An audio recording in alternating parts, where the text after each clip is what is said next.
Have you heard the one about me being a Pilates instructor?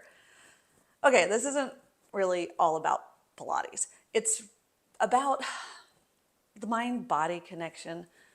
Our physical, our physical health is so deeply intertwined with spiritual and emotional and mental health that it's really hard for me to separate them now.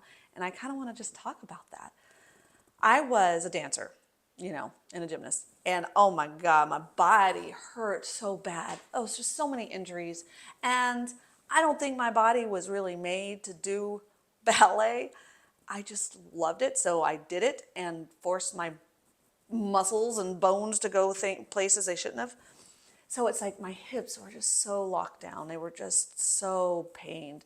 I had a pars fracture, which is like a lumbar, like a little fracture in the lumbar spine that I didn't really know I had. And that's caused a lot of back issues. And then, of course, I had endometriosis, which was just super pain in all the pelvic floor area. So I, you know, I didn't take good care of my body because I was constantly in pain.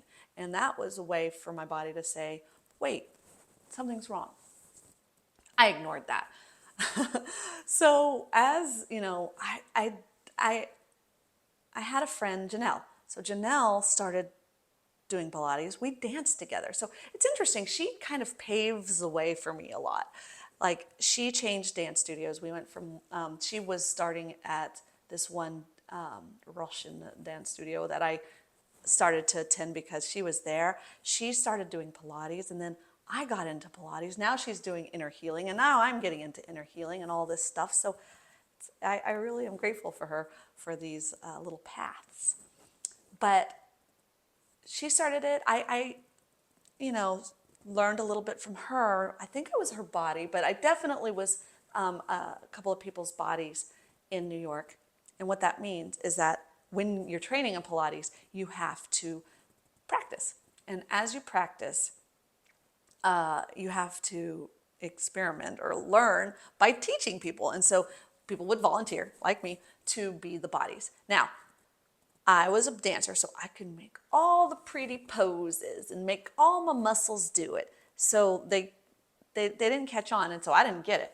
I'm like, this is fine. I don't really understand it, and I guess I'm just gonna make this pose, and wasn't out of pain because I was just being experimented on. It wasn't until like I was in Arizona, and it was I think Josh was on a trip, and I just took a Pilates session, and she was definitely authentic. So it was very classical Pilates. I suppose people call it that still.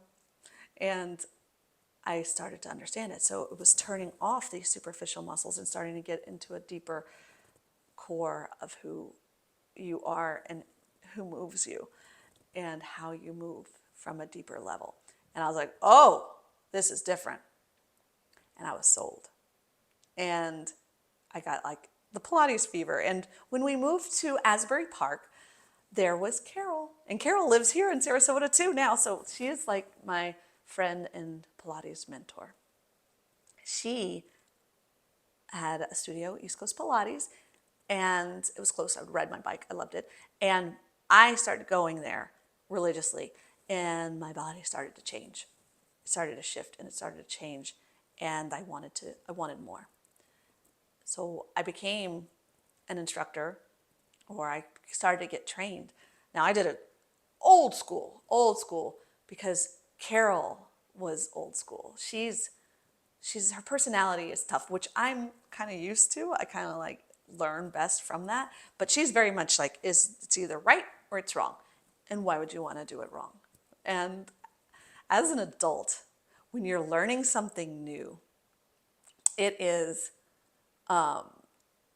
overwhelming, A. And B, you have this like thought because you are an adult that like you actually don't know what you're doing. And it's like hard to accept. So you can recognize, because you are an adult, that what you are doing is not quite right yet. But you have to stick with it and you have to stay with it to get better. And so it's just an uncomfortable thing when you're learning as an adult. So I'm learning as an adult. It was hard. I was going into the city. I did 600 hours of training, and that's not even, and then I also had to do practice sessions. I also did observations, and I had to do all these things. But I started to really understand the depth of movement and body and how miraculous we are walking around with all this anatomy. And my endometriosis was very, oh, time out. My phone has been wacky. Okay, good, we're good. I've recorded this. This is my third time to record this because my phone keeps doing weird things. So, endometriosis. I had pains from endometriosis, but I had to have the surgery. So when they opened me up and they saw that it was everything in my abdomen was a ball, like an alien ball in there, they didn't know how I wasn't, you know, how I was still going to the restroom. They didn't understand how I wasn't on medication, how I was walking around, and I really do contribute Pilates and breathing and moving the lymphatic and the pelvic floor area to keep me out of a horrible situation. Now, that being said, I don't judge when people need medical intervention because I needed medical intervention. I couldn't recover from a little bit of Pilates and a little bit of acupuncture or thinking or praying. It just wasn't happening. I really felt, and I still do, that what happened was man-made. So man-made trauma, man-made toxins, man-made things. So I needed a man-made remedy. And that's why I don't judge when people have surgeries or they take an antibiotic. It's like, okay, sometimes you got to do what you got to do. We'll clean up the mess later. And that's what I feel like I'm doing now. It's just, I'm cleaning up the mess. I'm maintaining my body from where it was. And I had put so much blame on my body that it had forsaken me. That's what I used to say. And I put that on me. And that's the one thing I want to express to people is you are not your disease. You are not your ailments. You are not. Don't curse yourself. Don't let the doctors curse yourself because we take that on as our identity. Like, I am depressed. I have anxiety. I am infertile. Like, I don't agree with that anymore. I come out of agreement. And so Josh makes fun of me because I'm like, I'm never sick. And he's like, well, that's not. I'm like, okay, the snot is not sickness. I don't say I'm sick because honestly, our symptoms are not the sickness. The bacteria, the viruses, all those things aren't making the snot. Our body is actually causing the cough, the snot. That is our healing. Our body is healing, and our symptoms are the actual observation and it's actual things that are healing us, and we witness them as the disease or the illness or the problems. So these symptoms are beautiful gifts, and we ignore them a lot of the time. I'm looking, making sure. Okay, we're good. Okay, we're good. Sorry. I know it's weird, but I can't record this again. I feel like when we have like symptoms, like say a headache. So you have a headache. We'll take aspirin or something, to squash the headache. Well, can we start to use that as a sign, as a whisper, that our body is telling us something? Do we need rest? Do we need minerals? Do we need to look at our neck? Is our neck jacked up? Do we have mold? why are we getting a headache? What happened? And instead of saying, oh, we just have a headache, or oh, I just have endometriosis, okay, why? If you can listen to these small whispers of the body, of God telling you something, maybe we can keep it from your body shouting at you. And that's really what, like, some of these big things are. It's our bodies, like, trying to shake us into health. So with Pilates, I started to see how the body and the life mirrored each other. So certain things, like if you are traumatized heart or locked up heart, then this is going to be locked up physically. If you are loosey-goosey and no boundaries, and your body's loosey-goosey and no boundaries, and you don't know what comes first, it's really hard. It depends on the person. Did the body come first and then the mindset come second? Or did the mindset come first and the body came into play with that? But as we work on our bodies, our minds shift and our spirit shifts.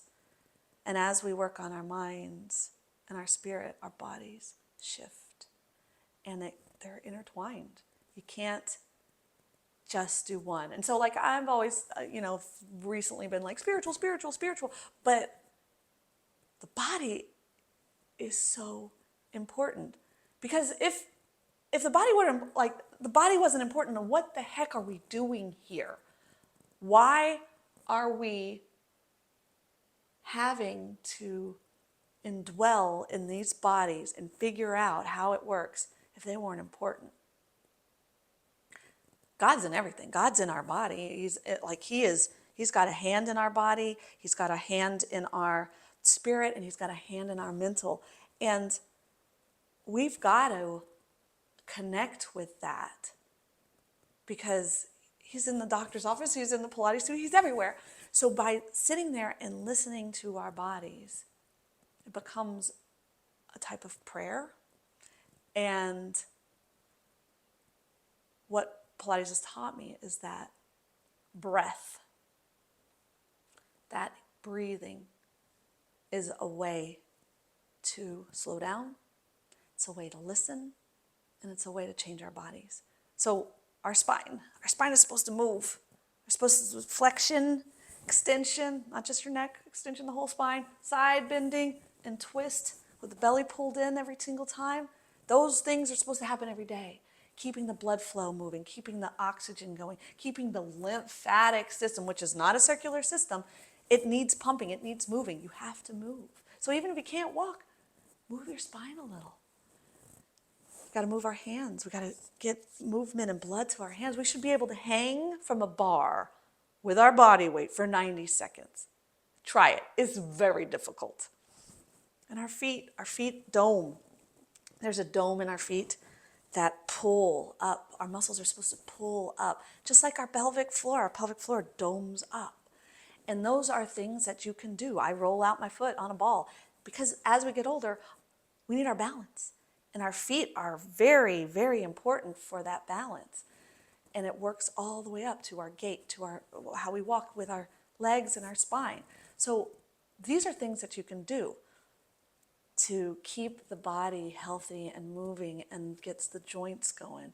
But one thing that I now know is all of movement, it's our breath. When we inhale, we expand. When we exhale, we expel. If you picture the rib cage like an umbrella and you're inhaling 360 degrees around and expanding the rib cage and pulling as you exhale like that umbrella to support that spine, that's your breath. It starts to open up your ribs. Every rib has muscle in between. That accounts for 25% of your breath. So if you're on lockdown with those rib cage muscles, you've already lost 25% of your breath. And most of us are going around sniffing. We don't breathe. We should breathe in through the nose. You should try it for 10 seconds. Can you do it? 10 counts at least. Inhale through the nose and exhale out the nose.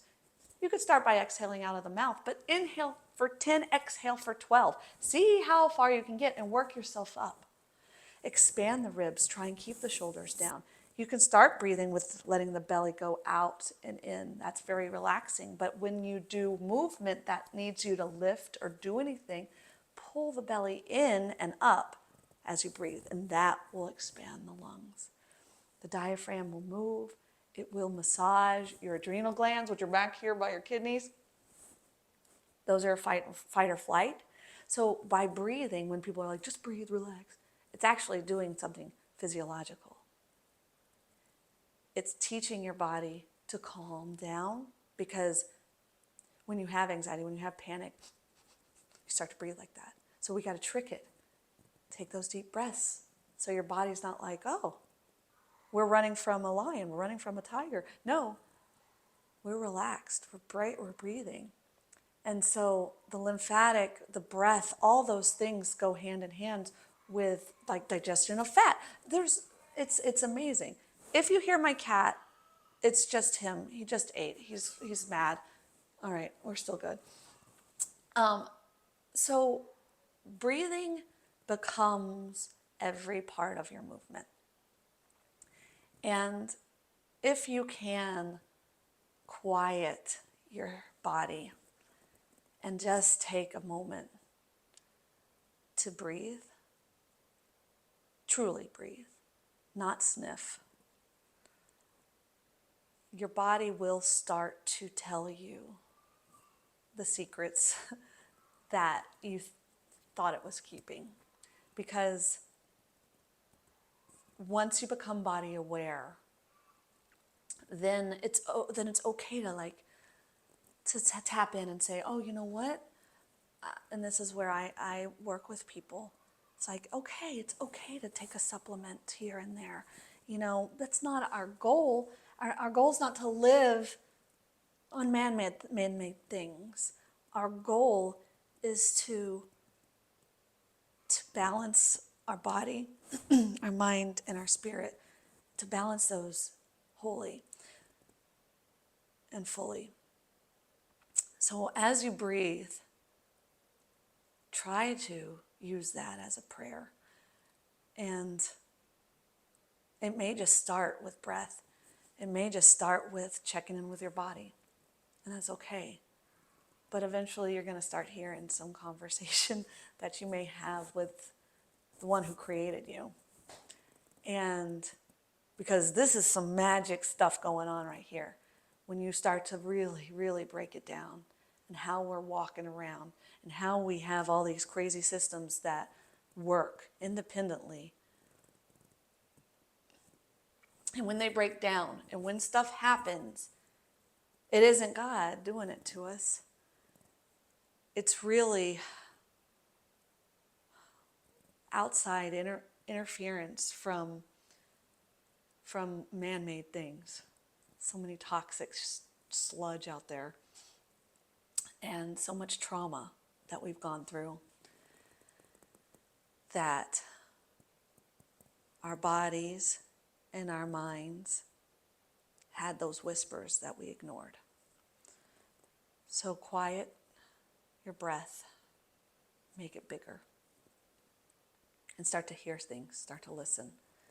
And you may be like, oh, there's a creak in my shoulder. And then you could start to think about why. I know it's a lot. I know that I'm, I've been in it for a while. And so, I've been teaching, for I don't know how long. But I know that I can't ignore the body anymore, just like I can't ignore the spirit. So, good luck. Keep breathing and move your body.